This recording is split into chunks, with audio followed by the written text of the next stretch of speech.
Welcome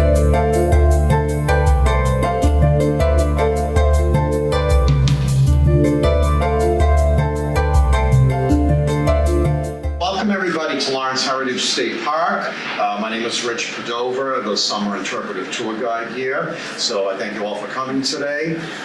So today, July 9th, we begin the Bring Your Own Lunch program for this month. We already did the ones for June, and then there'll be the future ones coming up in August. So later this month, I will have the schedule and the speakers for August. So, as always, while you're here, we of course encourage you to look around in the museum, the visitor center, if you have not seen it already. We have a new exhibit in the gallery. For those of you who have not seen it yet, we have a private collection of 1976 bicentennial memorabilia on display right now from a historian and one of our friends here at the park, Tom Spitaleri. So it's an excellent display upstairs. It'll be up through September, so check it out when you can, okay? And also, just so you know, the Saturday boat tours begin this coming Saturday, the 12th, if any of you are interested. However, the first two are fully booked right now, the 12th and the 19th. The next available one would be the 26th. So if you're interested in the Saturday morning boat tour, just see one of the staff and we'll sign you up. You do need to sign up for that, okay? So today we have as our speaker Jim Beauchesne. A lot of you know him. For 23 years, he was the visitor services supervisor here at Lawrence Heritage State Park. And for about, not quite, for about the past 4 years, birthday time coming up, right? He's been retired now for about 4 years. So president of the Friends. And yes, and of course, lest we forget, Jim, for the past several years now, has been the president of the Friends Group. So you may know him that way as well. So, and of course, being was. Yes, so, but still, of course, involved in it. Although no longer the chairman, but still involved, yes. A little bit, okay, as time permits. There we go, okay. So please join me in welcoming Jim today. I'm sure you will be very well informed with this presentation. He'll be talking about the dam and the canal and a lot of other things related to that, okay? And again, at any time, feel free to help yourself to the refreshments back there, okay? So thank you, Jim, it's all yours. Thanks, Rich. You're welcome. Thanks for coming out, everybody, on a fairly warm day in a fairly warm room. But we'll get through this together. There is cold water over there and a few other refreshments. Now, can anyone remember the title of this talk? FDR something. You got it there, Tom? We're heading through the sheet now, I think. I think it's on the orange paper. Going out to get them on. First one in July. Yeah. Jim B's Dam Talk, or what the frick? What the frick? Or what the frick? Okay. So I had a little fun with the title, as you can tell, and but it does describe what I'm going to talk about. Anybody have an idea what I mean by what the FERC? Which is explained beneath as FERC, the Federal Energy Regulatory Commission. So what I'm talking about mostly is going to be the current state of the canal and the dam, basically the Essex Company's properties here in Lawrence, and what's happening with them. But I will give you a very brief, quick and dirty history of the Essex Company and the dam and canal system here in Lawrence. So this all began in 1845 when the Essex Company incorporated and got a charter from the state legislature with the right to dam the river and develop water power installation. They had already bought the land, most of the land around the river, kind of surreptitiously, so as not to raise prices And with the charter from the legislature in 1845, they began the construction. Now, this wasn't a brand new idea. The same stuff was going on in Lowell, about 10, 12 miles upstream, and was very famous and very, very profitable for a number of years. So it's natural they wanted to continue and expand on that. We do have a couple seats here in the third and fourth rows. So some of the people involved in the Essex company, most of them actually, were already invested in the textile industry. There were people like Patrick Tracy Jackson, yeah, and a couple of other folks, Lawrence family, etc., who were already invested in Lowell, and then they decided to create a whole new textile city 10 or 12 miles downstream. Now, in order to use water power, you have to have falling water, and in Lowell, the dam is across the top of the Pawtucket Falls, which is about a 30-foot drop in about a half a mile. So the dam is actually short. But here in Lawrence, they built the dam at Botwell's Falls, which is only about 8 or 10 feet fall. So they had to build a very tall dam, which captured the flow of water, or I should say the fall of water, all the way back up to Lowell. So combined, it's a fall of 32 feet, which is what the mills would get in water power in Lawrence. So they built, and I'm just going to use this one image throughout to serve all my purposes. They built the dam here. I assume everybody's seen the dam in Lawrence. It's quite a impressive structure. Largest dam in the world at the time. And then whoops, come on back, baby. Okay. Then the North Canal, which was cut out of the land. The riverbank used to go just right across there, and then by digging out this canal, they created what was called the Mill Island. Now, all of the original mills were situated on the Mill Island, so they could get the fall of water from the canal into the river below the dam. So the dam held the water up, creating a giant mill pond almost all the way back to Lowell. The water was diverted into the canal and maintained that elevation all the way down the canal so that all the mill properties could get a 32-foot fall of water. The amount of water they get was measured in mill powers, and I think it's like 85 horsepower. And that was based on the Francis Cabot Lowell's original mill in Waltham on the Charles River. His first mill was in Waltham, 1814. Then his pals moved up to Lowell in 1823 because the Merrimack River is much bigger and more powerful. Got a seat there in the third row for you, Brad. Come around. I'll be asking you some questions later. Thanks, Jeff. Good to see you. Nice to see you. How are you? Let's see.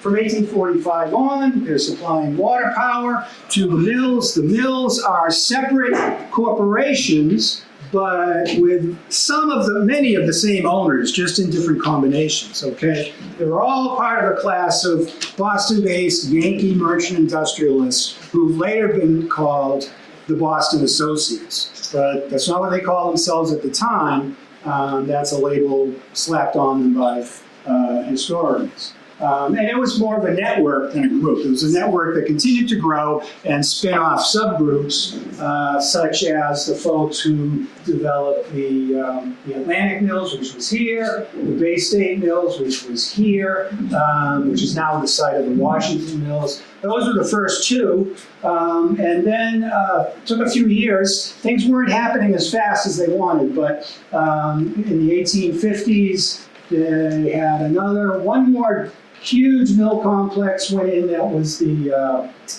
Atlantic Mill. So you got the Pacific, the Atlantic, and the Bay State Mills here. By the late 1850s, there's a recession going on. So they're really having trouble selling the other mill lots, and they decide to start selling smaller lots because they can't attract big mill corporations. So the end of the island, the east end of the island, tended to be filled with smaller companies occupying smaller lots. And you get the Pemberton Mill, the Duck Mill, and then one textile mill here at the corner, Coonhart, at some point in its history. And then the rest of the island was filled with smaller things, foundries, shuttle manufacturers, small businesses that built stuff for the mills. And of course, meanwhile, the city is growing up all around. Look, you can't do that, I can do this. Now, the Essex, Lawrence didn't exist. Everything south of the river was still Methuen, everything north of the river was still Andover. Jim, the other way around. What did I say? You reversed it. All right, the opposite of what I said. And then they incorporate Lawrence as a town in 1847, taking certain land from Andover and Methuen. The Essex Company is very much responsible, I mean, it's a private enterprise, but it's very much responsible for developing the city, laying out the streets, building sewer systems, etc. Let's see. They designated, in laying out the streets, they designated what were supposed to be two major commercial districts. One being Essex Street on the north side here, and so Essex Street is wider than the other streets, and when they sold the lots, because they had bought virtually all the land, when they sold lots to developers, they had deed restrictions requiring that certain types of buildings be built in certain places, effectively zoning the city to create Essex Street as the main commercial district. Now they had another wide street in South Lawrence, Salem Street, it was almost equally wide, because they were hoping to develop the south side as much as the north side, but that never happened. Again, the textile industry was kind of reaching almost over capacity by that time, so they didn't quite fill it out. But nevertheless, by the 1870s or 80s, they had grown enough that they had maxed out the water power. They were using all of the river's flow for most of the year. So in order for the mills to continue to grow, they needed other sources of power. And it happens that around that time, steam power is becoming more economical and accessible. It existed before. In England, they were powering mills by steam in the 1700s. But for us, initially anyway, water power was much more available and efficient and economical. But by 1870s and 80s, you can have steam engines operating with burning coal, heating water into steam, that drives the wheels, and that moves the machines. So that was in some ways more reliable because the river, of course, is subject to the whims of nature and would be low in the late summer and fall, and then in the spring it would be higher, even threatening flooding, and there'd be more water in the river than they could use, and they'd have to let water flow, the excess water flow over the dam. Nevertheless, they also built the South Canal, which we see here. It is smaller and shorter than the North Canal, but as some industries continue to move in, they created the Second Canal. That was right after the Civil War, late 1860s. So continued as such, but newer mills being built reliant primarily or exclusively on steam power. So you get mills beyond the reach of the South Canal, the Ayer Mill, the Wood Mill, and even more mills down here in what's called the Riverwalk. And in North Lawrence, you then get the gigantic Everett Mill here, which is on the wrong side of the canal because it's not water powered, it was entirely steam powered. This system works fine until the 1920s, when the industry starts its decline. The New England textile industry begins its decline in the 1920s, mostly in the cotton-based mills, due to competition from the American South, which of course is where the cotton is grown and where they are trying to modernize and industrialize their economy. So partly because of incentives that are being offered down there, partly because They want to escape unionized workforces. The industry migrates towards the south and cotton mills close. A lot of them in Lowell in the 1920s because they were still mostly cotton. In Lawrence, you got a few cotton mills left, which closed, the Atlantic, the Everett, and there's one more I can't remember. But the majority of the industry now is mostly woolens. It continues, has a burst in the World War II period for war production, and then goes into a very steep decline after the war. And at that point, a lot of the competition, particularly for woolen textiles, is coming from overseas. Ironically, in some of the countries that we defeated in World War II, like Germany, Italy, and Japan, which were trying to reindustrialize. And textiles tends to be one of the first industries. As a country is industrializing itself, textiles tends to be one of the first industries because it's labor intensive, it's not all that technically complicated. And nowadays, of course, textiles are mostly being manufactured in third world countries. So it's very little made here anymore. What is made in the States is usually highly technical, specialized fabrics like were made at Polartec until a few years ago when they scooted off to Tennessee. The mills decline, the demand for water power declines. Some of the mills close, some are torn down, there's less demand for water power. The Essex company is shrinking, certainly its revenues are shrinking. And then along comes the oil shocks of the 1970s, the OPEC embargo. Thank you, Rich. One of us isn't getting old. The oil embargo and the energy shocks of the 1970s. So people are, of course, very interested in domestic energy sources and also renewable energy sources because awareness of global warming and the greenhouse effect and all that is actually happening. So, a company comes along in the late 1970s called Lawrence Hydropower Associates, or at least I think that's the name.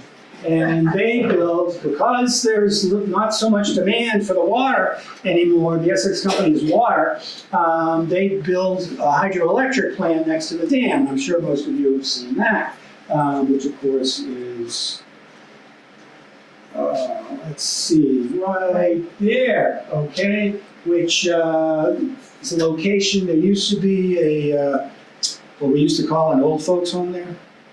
The lamplighter, that's it. Okay. So if anybody remembers the lamplighter, that's where, somebody does. That's where the hydro plant was built. Now, the Lawrence Hydro Company needed the water rights, so they bought the Essex Company, and they also brought back the water rights from the mill properties, because the mill properties, in addition to buying lots of land from the Essex Company, they also bought mill powers, the rights to certain mill powers, amount of water power for their property.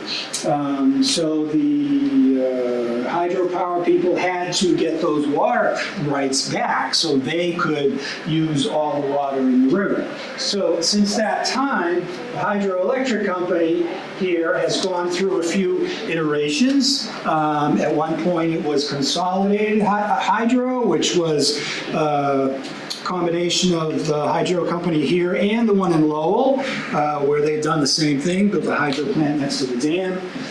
Then they were bought by an Italian energy conglomerate called Enel. So Enel owned them for 10 or 12 years. And then a group called Central Rivers Power had them for a little while, and now it's Patriot Hydro. And wherever the hell they are. Brad, where's Patriot Hydro? They're based in Manchester, but they're all They're all subsidiaries of Hall Street Energy, which What is street? Hall, Hull, Hull Street. which is What the hell? Well, it's private equity, private investors who used to work for Enel. Oh, interesting. Okay.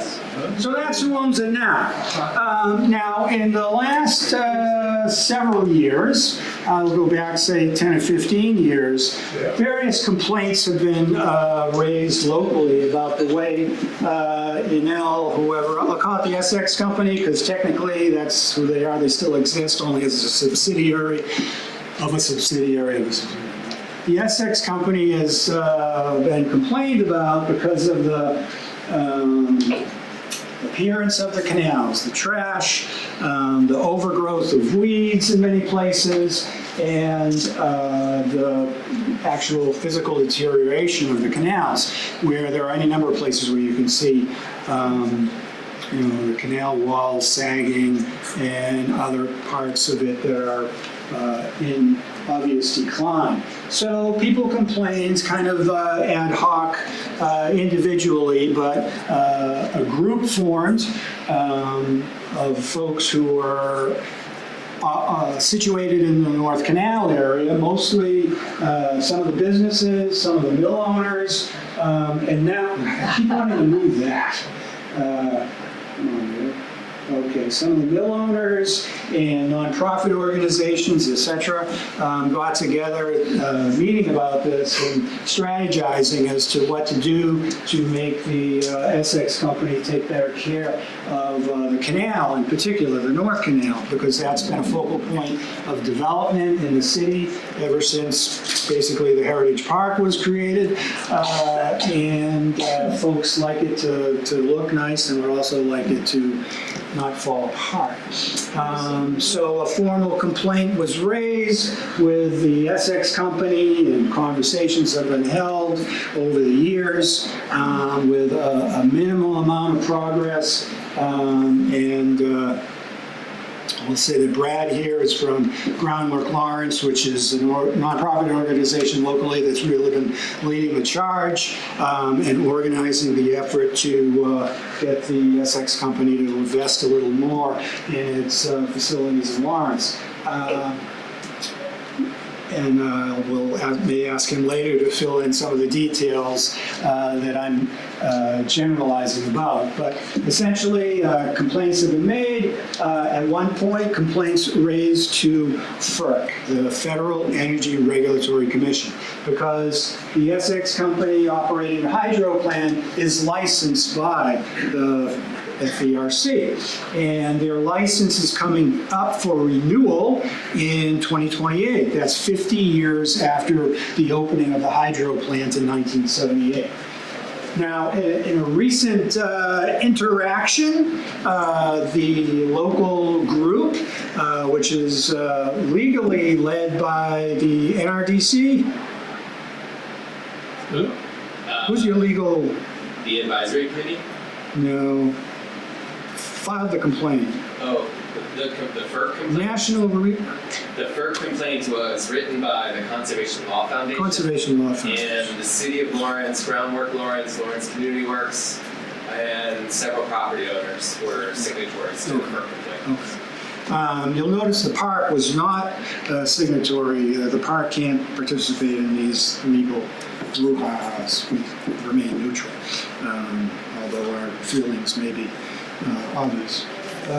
So in the course of this, the Essex company decided to kind of pull a fast one and ask the FERC to have the canals removed from their license, which means that the FERC would not have authority over the canals.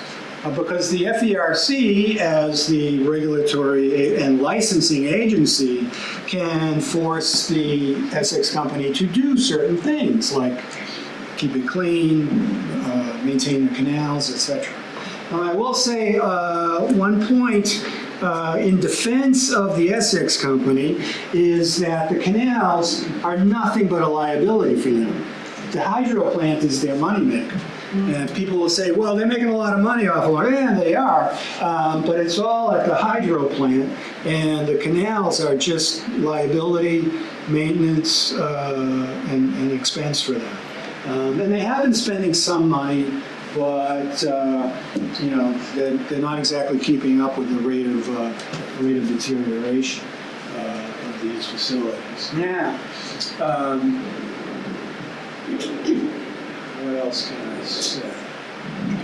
So, the most recent development is the creation of an advisory committee, which Brad mentioned, and of which I am a member. But Although, before you do that, yeah, so we did the FERC complaint, yeah, and the response from FERC was, Essex Company, you need to tell us why these canals need to remain in the project area. Yeah. The FERC, why should FERC regulate these? yeah, And the reason they were included in the project area to begin with is because on the South Canal you had Merrimack paper, which generated power from the canals. and still has rights. Still has mill powers, but up until 2003 they were drawing water from the South Canal to generate power, and then I don't know what the active power entity was on the North Canal, why that was included, but FERC just cares about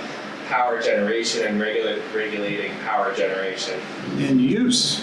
for And them. so the Essex got a favorable feedback from FERC because it gave them an avenue to say, look, they shouldn't be in the project area, and they actually proposed withdrawing them from the FERC project area. And then FERC said, you're so close to relicensing, let's just take this up and relicense it. Sorry. No, thank you. What year was that? Because they're long gone. Did you say Ooh. Merrimack paper? Yeah, That it was- closed in 2003, but the property, of course, remains. I believe it's now owned by the City of Lawrence. City of Lawrence. And as the last user of water, like I had said earlier, kind of oversimplifying, that the hydro people had taken back the water rights from all the property owners, but not all of them, and particularly not Merrimack Paper, because they were still drawing water for power at that time. The 25 Marston Street has mill powers, 25 Marston. is the doctor's That's offices. the doctor. Wow. That's down over there. Yeah. Gosh, it's- Yeah, way down here. yes. Which is, may seem odd because it's beyond the reach of the South Canal, but there's actually a penstock from the North Canal. Yeah. There's actually a penstock from the North Canal that goes under the bridge and brings water over to the Marston site. That's weird. Yeah. That's the Plymouth Mills, I think, right? Yeah. Yeah. The old Plymouth. Mill. When it was Textile Mill, yeah. It wasn't it was Texas? Yeah, Can I ask a question? yes, of course. It puts you way back though in this time. That's okay. Who owned that land to begin with? That they just came in and decided It's to, mostly farmers. Some of it undeveloped, but local, farmland, almost entirely. And before that, the Native Americans, of course. I'm sure But, they yeah. didn't pay him much, any of them. No. Question? I got a burning question. Why doesn't the South Canal connect back over to the Merrimack River? Well, it Like does. it doesn't need to. Is it The water, underground? Is it underground or something? it does continue underground basically as penstocks, which fed the boilers at the Ayer Mill, because that was steam powered, and maybe also the boiler plant for the Pacific Mills. I think the underground penstocks went that far. What's a penstock? Giant pipe. All right. From the canal Thank to you the for basement of the asking. mill. I have no idea. Good question, I'm sorry. I'm using lingo I learned 30 years ago in Lowell. That's okay. Yeah. Now we know. Yes. So that's what happens with the South Canal. By that point, there's not much water. The South Canal does connect to the Merrimack, just west of the new Balance building. There's The Irish, it's actually west. Underneath, between? Yeah, it goes underground. And, Yeah. and if you drive down Merrimack Street, you'll see like a cantilever structure that doesn't have a ground floor, and that's actually where that pipe discharges to Oh, Merrimack. Huh. Cool. And of course, the Ayer Mill once had a huge boiler plant right here, which is long gone. I should also mention that the hydro company had certain responsibilities toward public access in their original license and public education, if you will. So they built a little exhibit. Wake up. Hey, what the? Wake up. Okay, they built a little exhibit. I keep going to. That's hysterical. They built a little exhibit in a carriage building right there. Okay, so just to situate yourself with a famous landmark, Lawton's was right there. So this is Broadway, the Broadway Bridge crossing the river, and the very beginning of the canal here. So there's a short structure, which is the gatehouse, which straddles the canal and which controls the flow of water from the river into the canal. There's a little house here, kind of gray, I think, with white trim, which was the gatekeeper's house. Now, the Essex company employed somebody full-time who actually lived there to control the gates, which were raised manually. You could go in this little building and turn the cranks and raise and lower the gates to control the flow of water from the river into the canal. They actually, during certain months of the year, when they needed to maximize the water power, say the river's getting lower in the fall, they would shut the gates at night when the mills stopped operating for the day, and then letting water accumulate in the mill pond above the dam, and then reopen them in the morning, letting the canal fill up in time for the mills to resume operations the next day. So somebody lived here, and then behind the little house is a little carriage house, because in the early days they were operating with horses and carriages. That was actually the Essex Company's local headquarters during the original construction, 1845 to 1848, when the dam and the canals were being built. This was their headquarters. Once the main structures were built and they were up and running, they built a new headquarters right in front of where the Everett Mill is, and then this became the gatekeeper's house. The other duties included replacing the flashboards across the top of the canal. Some of you old-timers like me will remember the guys going out on a flat-bottom barge above the dam to replace the flashboards and the iron pins which held the flashboards in place. The flashboard system was made in order to raise the level of water in the mill pond while also being a safety valve. When the water got too high and there was a threat of flooding, the force of the water would bend the iron pins back and the boards would fall over, allowing water to go over the dam rather than flooding areas,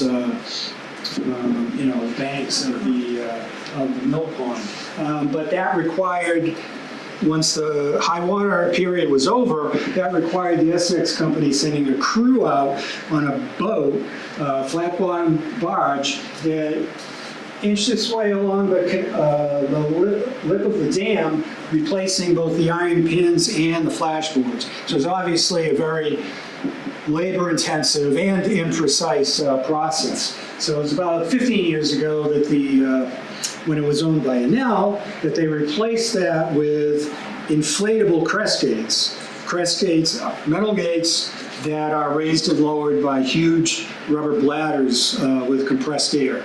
They're raising alone. So one person in the office with the press of a button can raise and lower the gates as needed.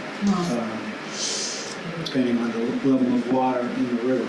And speaking of the level of water in the river, some of the folks locally who complain about the Essex Company like to think that they can get some of the water to generate power in some of the mill buildings, which are now largely residential along the canal. What a lot of people don't recognize is that there is only a finite amount of water in the river.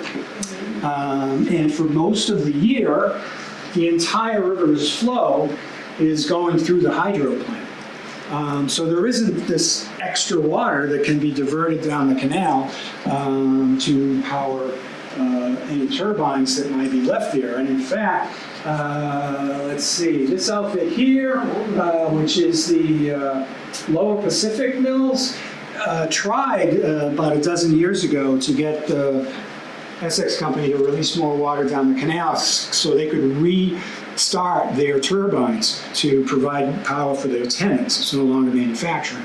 But they lost in court because the Essex company had retaken those water rights that they had. Now, they wanted to restart partly because they had relatively new turbines and generators, okay? These companies had installed turbines when they started, and by the way, let me divert. Difference between a turbine and a water wheel.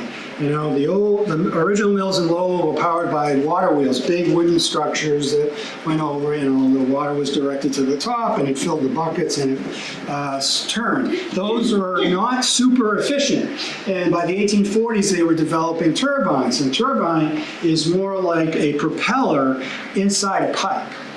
Now, if you think about a water wheel or like the paddle wheel ships that have paddle wheels on it or in the back, half of it's out of the water. So that's not generating power, that's using power to just keep the wheel moving because half of it's not in the water. With a turbine, it's all in the water, it's enclosed in a pipe, and because of the shape of the vanes of a propeller, it's using the water much more efficiently. So you're generating more power from the same amount of water. So all mills but one in Lawrence began with turbines and not water wheels. Now in the Atlantic mills, where was I? Lower Pacific, same difference. In the Lower Pacific mills, they had turbines and generators that had been replaced in 19-teens, 1920s with, you know, what was state-of-the-art at that time. So what's there could be restarted and could operate fairly efficiently.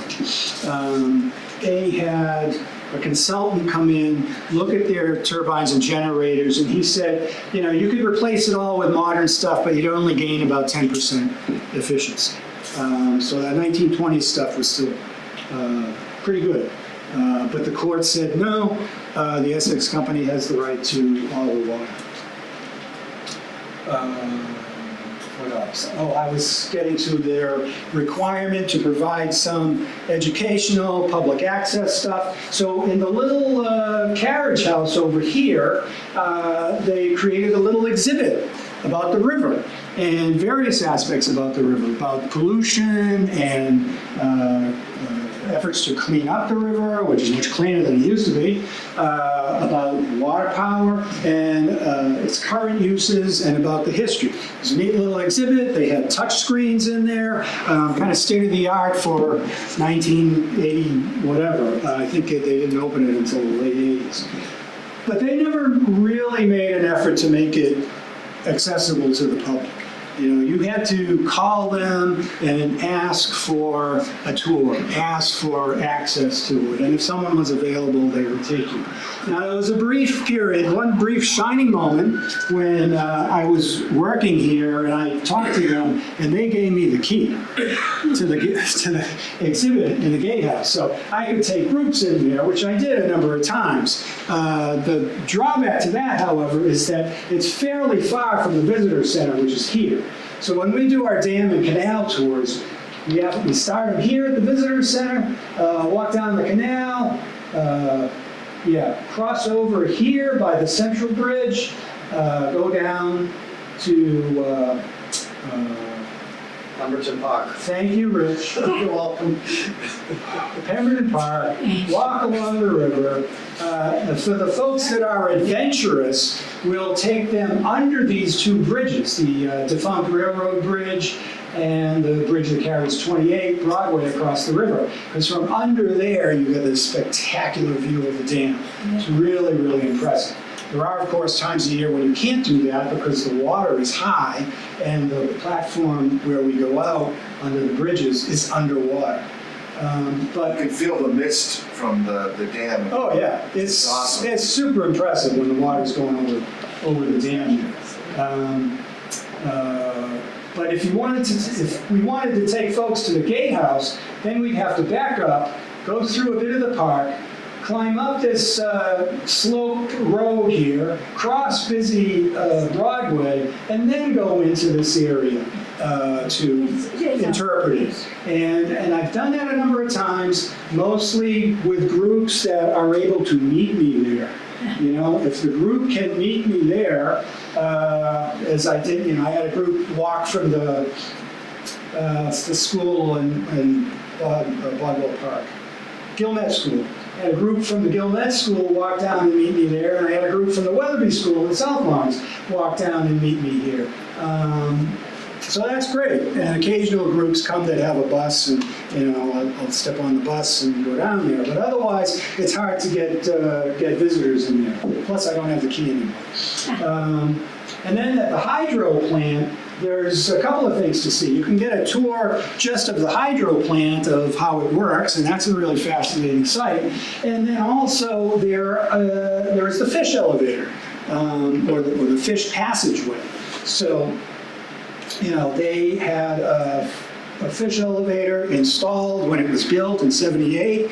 Again, some of you old timers like me will remember the old fish ladder, which a lot of which still remains as an old sloped concrete structure, which had a series of descending square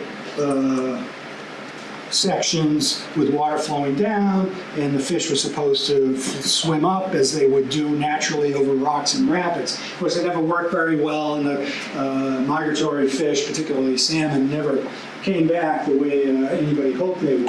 But now they use the fish elevator. So the fish, by having water flow out down at the lower level, the fish are attracted to swim in. They close the gate behind them, and literally, like an elevator, it lifts the water and the fish up to the upper level where they are released. The rear gate of the elevator is open, and the fish start swimming upstream. And there's windows in there where you can watch the fish going by.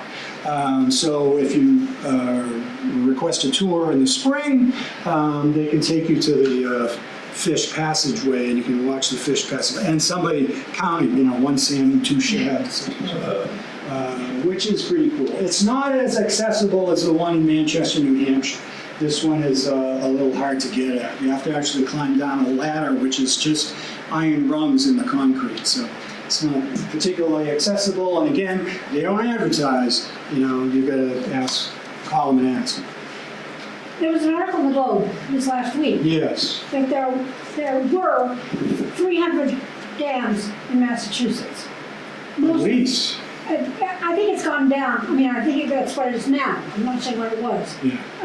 But most of them for the, we're talking about the industrial use, but also sometimes for making it a body of water to play in, I think, in some cases. Well, that's a side benefit. But a lot of them are tearing them down now. Yes. And it's not only because, you know, making a waterway clear, but about the fish, basically. It's about the fish, it's about the health of the river, it's about avoiding a catastrophic collapse, causing flooding downstream, et cetera, and just the simple fact that they are deteriorating and no longer generating power. I thought it was interesting. This one, on the other hand, is obviously still generating power and generating profits, so it's not likely to be torn down for those reasons. Although some very large dams in the Northwest have been torn down for primarily those environmental environmental reasons.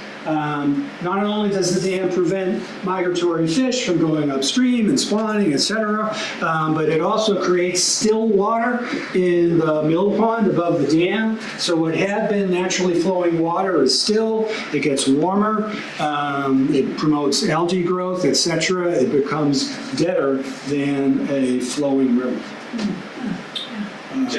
Despite the recreational opportunities. Yes, Becca. I had a question about the fish flow. Do you know if it's the thing where they just have someone who has to push a button when a fish goes in, or is it like motion activated? I don't know. It's obviously kind of energy consuming to have that fairly large tank. I want to say it's like 12 feet by 10 feet or maybe bigger than that, full of water and fish, go up 30 feet to the level of the river above the dam. So I don't know if that's done automatically or somebody I think for the observes. eel elevator, yes. It's a person or it's automated? I think it's a person. Okay, Yeah. I was just curious. Yeah, the eel elevator is relatively new compared to the We didn't know we had eels. fish elevator. Oh, yeah. There are eels in the, you can find a tiny I've eel never pond seen. with a water wheel or something.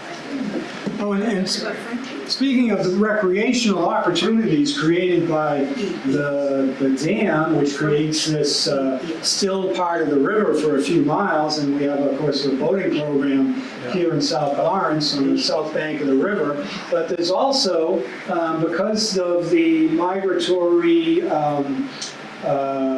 herring and others that are consumed by stripers. The stripers come up the river here and they have a feast in the spring because the herring, alewives, whatever, are trying to go upstream and they're blocked by the dam. So it's just a smorgasbord for the alewives. And then for the alewife fishermen who come down by the score to Are those the crows? fish for stripers. Are those the crows that we have here? I don't know that it's any connection to the crows. Okay. Do not know. Crows are over by New Balance.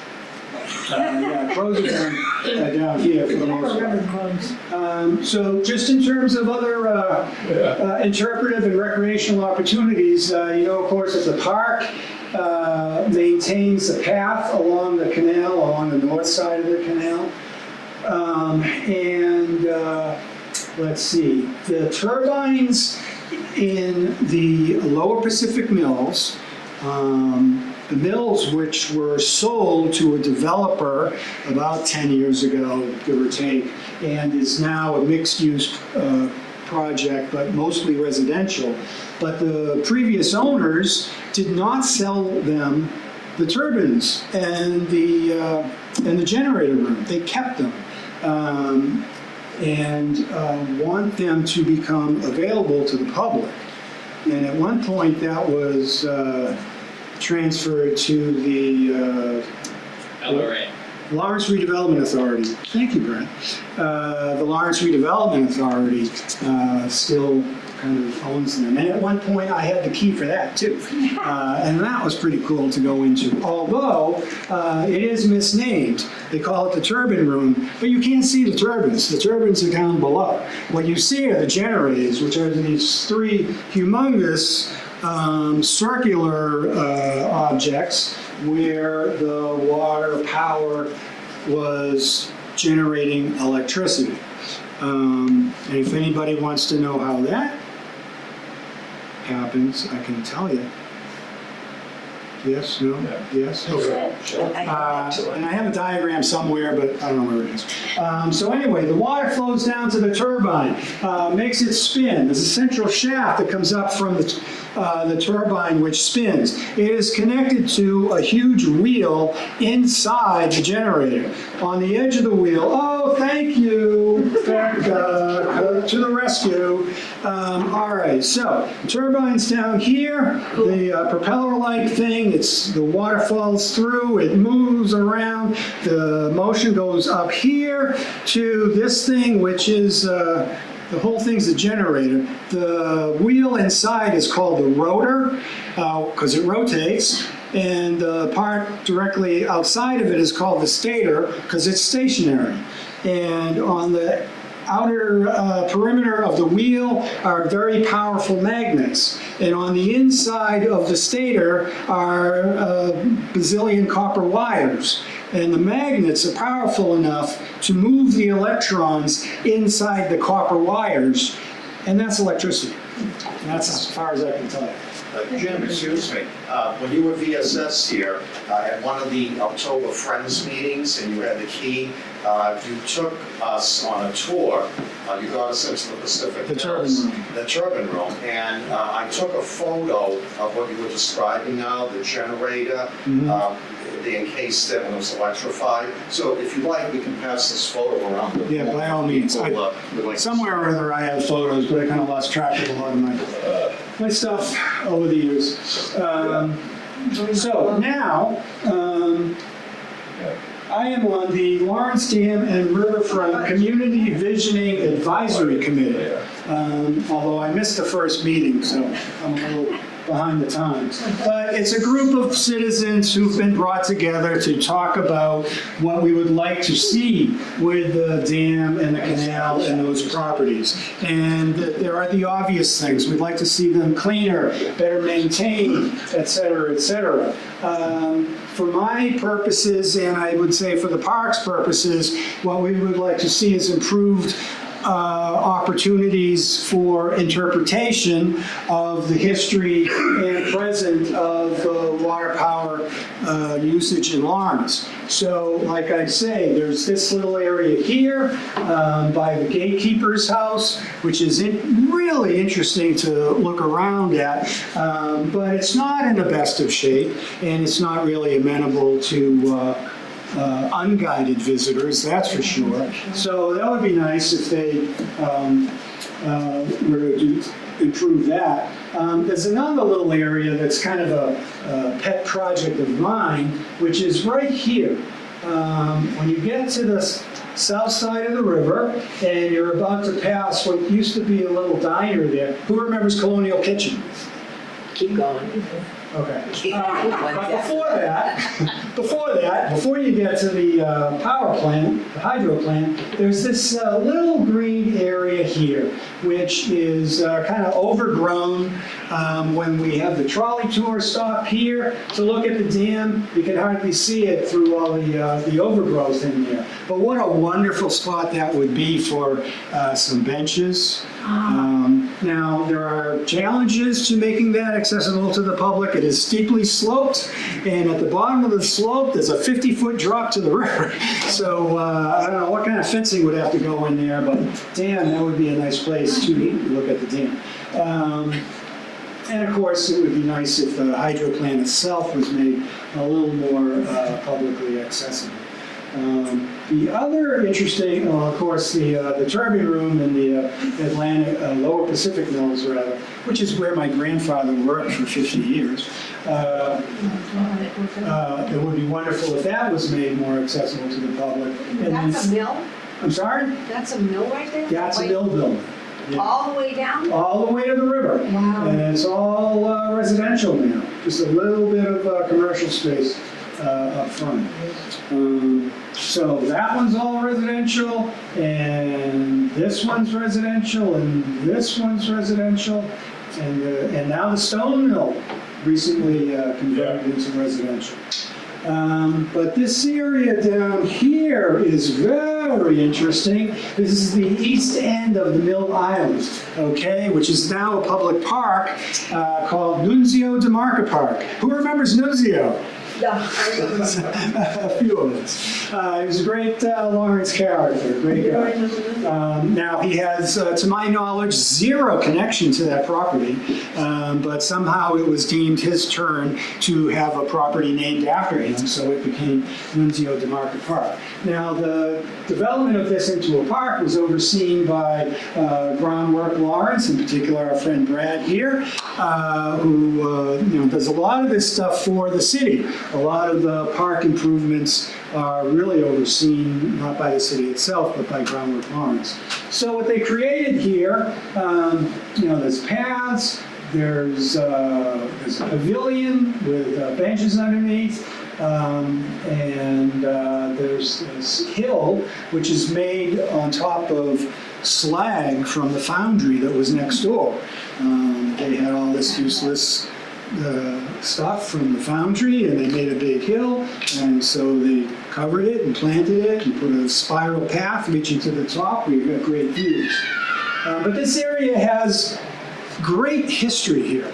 If you're familiar with the experiment station that developed water filtration, this was something that was pioneering, done right here in Lawrence. The experiment station is now on, is that Shattuck Street in South Lawrence? Yeah, it's on Shattuck Street. They moved it in the 1950s.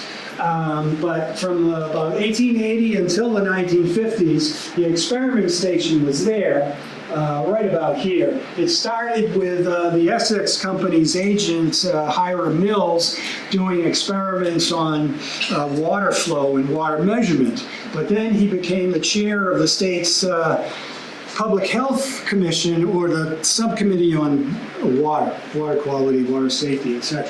And Lawrence, of course, was suffering from terrible epidemics of typhoid because we were drinking water that out of the river that was being used as a sewer by Lowell and Nashua and Manchester, etc.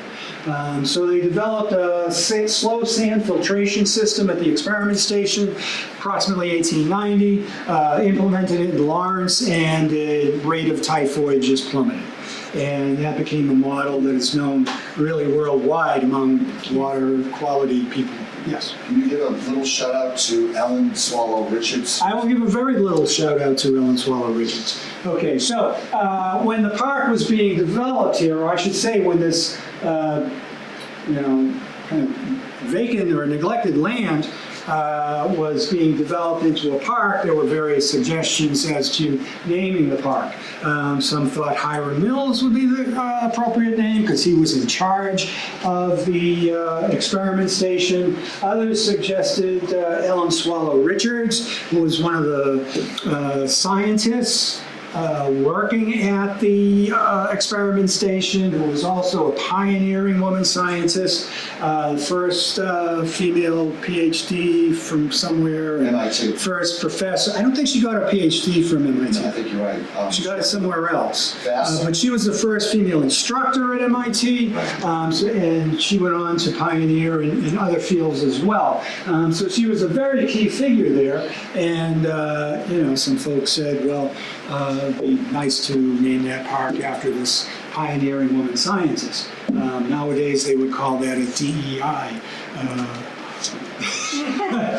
thing, but in any case, somehow or other, Nunzio DeMarco got the honors. The other very interesting, to me, historical aspect of the park here is that there was a series of lock chambers there. As a matter of fact, the folks at the Essex Company called this area by its original name, Lower Locks, because they were required to provide river transportation or river passage for river traffic that would be blocked by the dam. So they had to allow boats to go up and down the North Canal to circumvent the dam. So down here, now the canal maintains the higher level of water all the way down here to this wastewood, which itself is a fairly sizable dam structure and quite interesting, as a matter of fact. It's a really neat spot. But they had to have a series of 3 lock chambers that went across here approximately on this line to raise boats from the lower part of the river up 10 feet, 10 feet, 10 feet into the level of the canal. And those were unceremoniously filled in, I think, in the 1950s. There was also a lock chamber up here at the top of the canal. It's right adjacent to the gatehouse, and you can actually see what's left of it as walls. Now they blocked it off with a circular wall on the upstream side of it, but there was one lock chamber there to negotiate the relatively short height differential between the river and the canal, but of course they needed 3 lock chambers to negotiate that.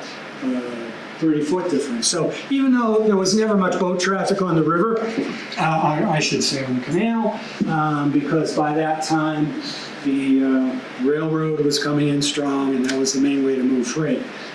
But still, it's an interesting aspect of the history. Yes, I Louise? know Mark Twain went down the Merrimack, but I think it was through Lowell. I don't think. Mark Twain Yeah, went down the Merrimack? You're not thinking of Thoreau? I'm reckon you're right. Thoreau did that. Thoreau, Yeah. yes. Yes. One, yeah, I was. One of those guys. We're both older people. One of those old guys. Yeah, Thoreau went up the Merrimack as far at least as Manchester, maybe Concord, but he got on in Lowell because That's what I thought. he entered the Merrimack from the Concord River, which Yes, of course you would. enters it lower Of course you Lowell, would.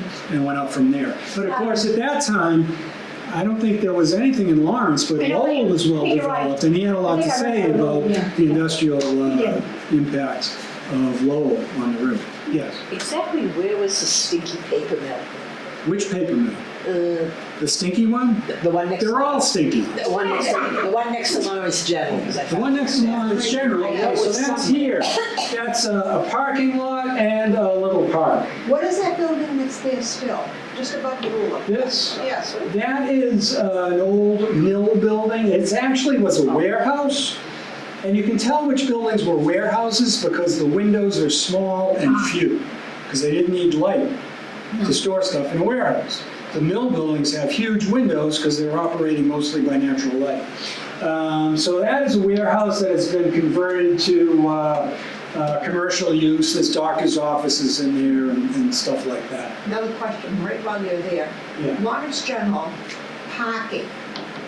Come down, go to your right, just slightly to your right, half an inch. That building is like multi-layered. Is that an old mill that they've converted into parking, lower level and kind of street level? Champion International. I don't know. What'd you say? Champion International. Yeah, Champion occupied a whole lot of this area because there were other mill buildings here that were part of the Everett mill. It always seems to me like that had to have been part of the mill building. It may well have been. It looks Yeah. like it was there first for something else. Yeah. I mean, they all kept building ancillary buildings for storage and whatnot.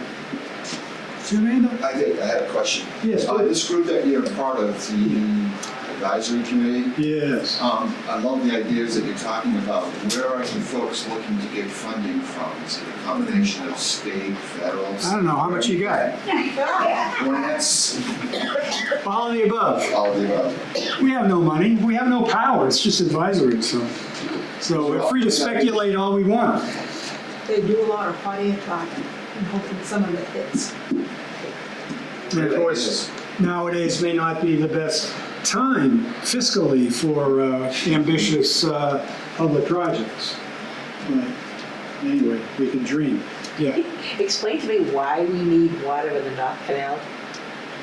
Well, that's an interesting question, and that leads to some other issues I meant to talk about and didn't, so thank you. I know Rocky Morrison. Some of the grant money. Some of the complaints about the canal also had to do with the water level, because it looks better when it's full, but when it's full, some of the neighbors have problems with water leaking into their basements in some of the old mills. So they would complain about the flooded basements, and so Winnell or Essex Company would lower the water level in the canal, and then people would complain that the water level's low and it looks bad, and the plants are growing and the walls are collapsing, because actually it being full helps keep the walls erect. It's the water pressure on the walls helps them maintain their integrity. So that was one of a number of ongoing battles. But you keep water in it because it sure looks a lot better than the empty canal, even if you get rid of the trash. Do you have water in the cellar here? Tiny bit, only on rare occasions. Why wouldn't they fill in the canals if they're not really Well, that's an interesting question, and that is exactly what they did in Manchester, New Hampshire. If you go through the mill yard in Manchester, New Hampshire, you're not going to find any canals because they fill them in. And it has some practical value in making the mills accessible by cars and trucks for workers and visitors, but it's less aesthetically pleasing and it's less historically Yeah. evocative. It wouldn't be the same city. Hmm? It wouldn't be the same city. No. talking about. No. And now, I'm surprised no one has asked, Tom, you go. Some cities with warming climate have actually begun uncovering culvert-contained canals that pre-existed to open them up for temperature control to reverse the heat island effect in a downtown area. It would seem that an open canal would be kind of a gift to us if that effect could be appreciated and measured and maybe promoted a little bit. It's an interesting point. Yeah, it's better than pavement. That's for damn So sure. if it were filled in, it would become part of the heat sink. Yeah, you're right. It would be more who owns it. Because Well, who owns it now? yeah. They're willing to give it up. And for that matter, who's going to pay to fill it in? That's a No, pretty that's- expensive that's- project right there. Now, I'm surprised no one has mentioned the idea of having boat tours on the canal, because that's always popular. Why not? Why not? For a number of reasons. The expense, liability, and the simple fact that the canal is crossed by numerous bridges, Yes. which are quite low. So you'd have to have kind of a Miniature boat. flat bottom boat and tell the passengers, low bridge, everybody down. Everybody would have to have an oar. They have it in Lowell. But they have it in Lowell, but the tours in Lowell are not on the major power canals. They're on the Pawtucket Canal, which is the feeder canal into the system, and which was actually originally a transportation canal.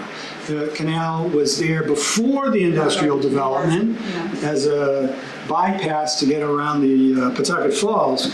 And then they built, when they built the water power system, they used the Pawtucket as a feeder. But it's only got one or two bridges that are not that low, and it's just more amenable. But they don't go down the main power canals. Anybody else? Any other great ideas for the canal in Lawrence? Any questions for Brad, who knows much more about what's happening than I do? I'm the history guy. I actually learned something today. I often wondered, being a former plow driver for Lawrence, why Salem Street was so ever loving. Why? Now I know. Good, it's pretty true. How do you get to play football on top of the parking garage? I don't know. You gotta. I think you gotta buy some Sal's Pizza. Now that's a Is slice. that for the workers? Of course, it's a big slice. They take a big pizza and cut it in four. Anybody else have a comment, a question, or what have you? Jim, thank you. You're very welcome. Yes. When they put in Essex Street, they had certain covenants. Mhm. They still exist today. Well, the paper exists. I don't know if they're enforceable at all. At least they made it two-way But again. you can see those deeds at the Lawrence History Center, the Historical Society, which took over the Essex Company's last local headquarters. So they've got all the books Yeah. with all the deeds. It's quite interesting. Yeah, they required, I don't know, brick construction and slate roofs and things like that along Essex Street for So many so they would be stories high. commercial buildings. Was it so many stories high? Probably. There were rules, I remember that, but I don't. Yeah, oh, definitely.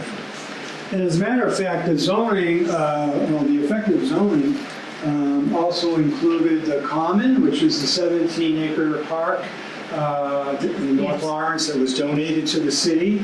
And the land around it was mostly dedicated to churches, Protestant but churches. only Protestant. only Protestant churches, which was the Essex Well, I've always companies thought of prefer. this city in three ways. Protestant for the first few decades, Yeah, Catholic for a very long time. yeah. But now it seems to be going ecumenical. Not Yeah, entirely, but in ways that I never saw before. yeah. Storefronts. Whether, Well, and there was more than one synagogue, right? oh, no, yes, there used to be more than one. There's only one, and that was gone now. Yes, it is. Yeah. The Masonic temple's on the square. Right, right. I've been in there a few times. A couple of the nice houses around the common were mill agents' houses. Yeah. Where did the owners of the mill live? The owners mostly lived in Boston, Back Bay, Beacon Hill, Yeah, yeah. the Lawrences and the Lowells and those kind of folks. And Jackson Terrace was a nice addition to the area too. Jackson Terrace is an interesting spot. Yeah. Yeah. I have a picture of when I was in the library, a picture of an Italian group shown on Jackson Terrace with an Italian flag and an American flag. I knew nothing else about it. We took it out to the Three Saints many years ago. No one recognized anybody. Oh, really? It's but it's a great place. You asked Joe Bell. Of course. No, wait a minute. You could ask your friend over here. Yeah, did you ask Rich Bideau? Okay, what's the question? You have to go to the library. I'll tell you later. Okay, Louise, all right. The Jackson Terrace, I think she was on. No, it's a pretty location to frame a photograph, to say the least. Yes. Yeah, really interesting. It's an interesting nook in the middle of everything. Absolutely. Yes. Little oasis. Yeah. And there used to be a house there that reminded people of a castle. Right, some people, right, in Lawrence, I know they tell me, oh yeah, there used to be a castle there on Jackson Terrace, but no, it was a fort, but it was a house that looked like, architecturally, looked like a castle, and that's really what it was, you know, not a literal fort or a literal castle, you know, but So when I first moved down here, working at the Bay State Bank, which that's a beautiful structure, See you on the 14th. one of the customers into the bank and a couple of police officers, all related, the Chavonis, Yeah. he had a detective agency, and I think his office was on Jackson Terrace. oh, yeah. It's a nice area. Yeah, one of the deceased friends of the park, a lot of you I think knew him, Gary Keating. He lived on Of course Jackson we did. Terrace He lived there there. for a while. Yes, I remember that. Right, he used to work for Mail of Fifth. I still miss him. Yeah, oh yeah, I miss our conversations here, yeah. I still have a picture of him and me, and I had to hand over the tea kettle to him that he gave us. Yeah, I miss him. How does the water treatment plant tie into this at all? They take the water out of the Merrimack? The one Water that- treatment, you mean North. water supply? The drinking water supply. I don't know exactly, there used to be those sprinkler beds Yes. on Water Street. In the early 60s, It's not I used to there love to now. look at those. And that had something to do with the purifying the water, of course. And then they pump it up to the reservoir and then go down from there. So somewhere around there on the river, there's an intake that takes water out of the Merrimack and brings it up to the reservoir. And somewhere along the way, it is processed and filtered. But we still have combined sewage overflows. So when there are storms, some of our sewage goes into the river. I want to say something that has absolutely nothing to do with what we're talking about, but I'm getting ready to go, and it's in my head. Please, Let it out. to me. We just rewatched Monty Python and the Holy Grail last night. And if you know what I'm talking about, there's the whole thing with the coconuts and the pretend pussy. And I said, why didn't they use horses? So I looked it up. They couldn't afford the horses. Yeah, it's a very low budget production. And it still works. All through, absolutely. John Cleese, one of my favorites. Run away! Run away! Yes. Okay. And the holy hand grenade. Oh, yes. Yes, we could go on. Anybody else? Comments, questions on anything? So the gatehouse is open for touring? No. No. The gatehouse, you're talking about this one Yeah. right here? I haven't tried in a long time. I don't remember if I had the key for that. I had the key for the carriage house with the exhibit. Let's see, I never had the key, so I must have been escorted when I got inside there. I'll tell you later about this So academy. if you call the Essex company, ask for a tour, if they're in the mood, if somebody's got a free hour, they might let you in there. Have you been to the National Park in Lowell, by the way? Lowell National Park? Because on one of the tours in Lowell National Park, they used to call it the Mill and Canal Tour, they take you into one of the gatehouses. It's the gatehouse that controls the flow from the river into the North Canal. And that's really fascinating, if you get a chance to do that. Also, once a year, they have open doors, I think it's called, where you can have access into some of these historical buildings in Lowell. And one of them is the gatehouse at the falls. You can go down and see the old the turbines and the belt system. Yeah. I think that's what I'm talking about. Is that the same thing? Yeah, yeah. Yeah. Yeah. I believe they call it the Pawtucket Gatehouse, I think.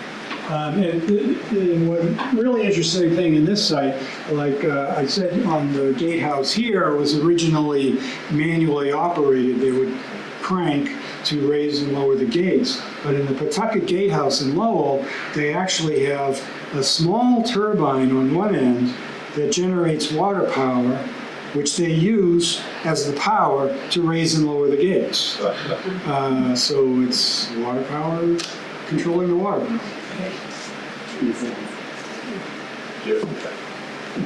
The Corbin, you said the guy donated the land, The Essex Company. and I had heard that he donated the land, he put a church on each corner, but it can't be Catholic. Is that true? I don't know if they Who's the guy that owns it? forbid Catholic churches or they just preferred Protestant churches. But of course, they were the Essex Company and their friends were all Yankees, Wasps, Protestants. There was a majority of New Englanders until the Irish famine migration, and that's happening just at that time, the late 1840s. Never dawned on me why the Masonic building was on the side of the common until just now. Yeah. Because, I mean, we're not Well, all that's- Protestant now, but at one time. It was all Protestant at one time, yeah. Although that's a much later building, right? 1920-ish. Yeah. Gorgeous building. 22, 23. I wonder what was there before. All I know is people that own the property next to the Masonic building are very itchy. They won't allow the brothers to park in the parking lot. Oh, really? Yeah. Why? The brothers misbehave? No, they're greedy. They just don't want us there. No. Well, if they're greedy, they should charge you. Thank God they can park on But the then street they have to free. staff it. Actually, that's one of the free places in Lawrence to park on that little street. Yeah. I'm spoiled. I live in Arlington, and I have a senior parking sticker on my car, so I can park anywhere downtown without paying the meter. It's nice. Then I park here and I forget I have to pay. You gotta get a handicap placard. Yeah, that would be the next thing, get the handicap placard. Yeah, it won't be long. You don't want that. I had a handicap sticker for a few months last year because I tore my Achilles and I was in a boot. So That one enables you to it took watch like 3 months to get it. I was almost Yeah, you want by then. back to normal by then. Anybody want to watch little Three Stooges? That'll make On the Todd? that'll make me leave. Oh, Oh, yeah, whooping like them. You know, there's When's her birthday coming up? Oh, I have to ask them.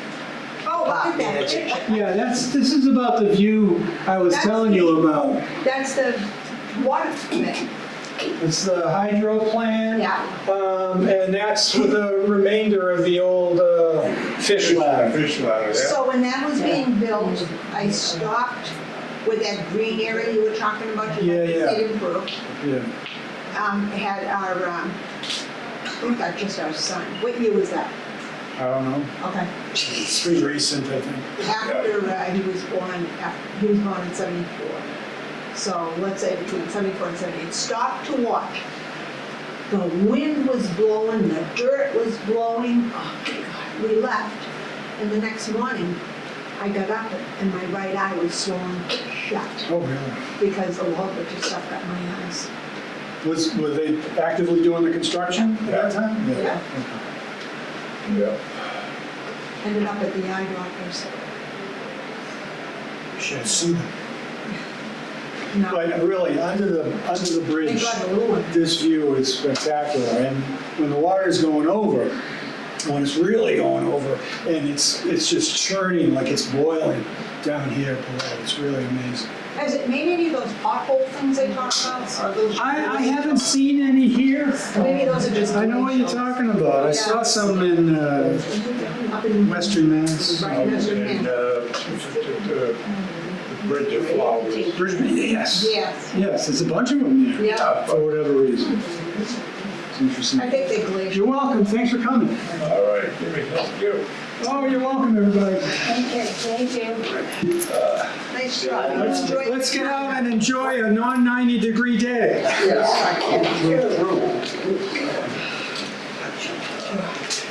You enjoying retirement?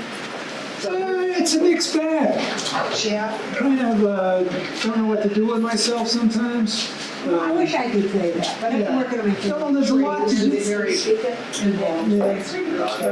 I'm semi-involved. The problem is that there's a lot to do, but now it's stuff I don't like. Home maintenance projects and dealing with contracts. This is fun. I should do one of these. Will it-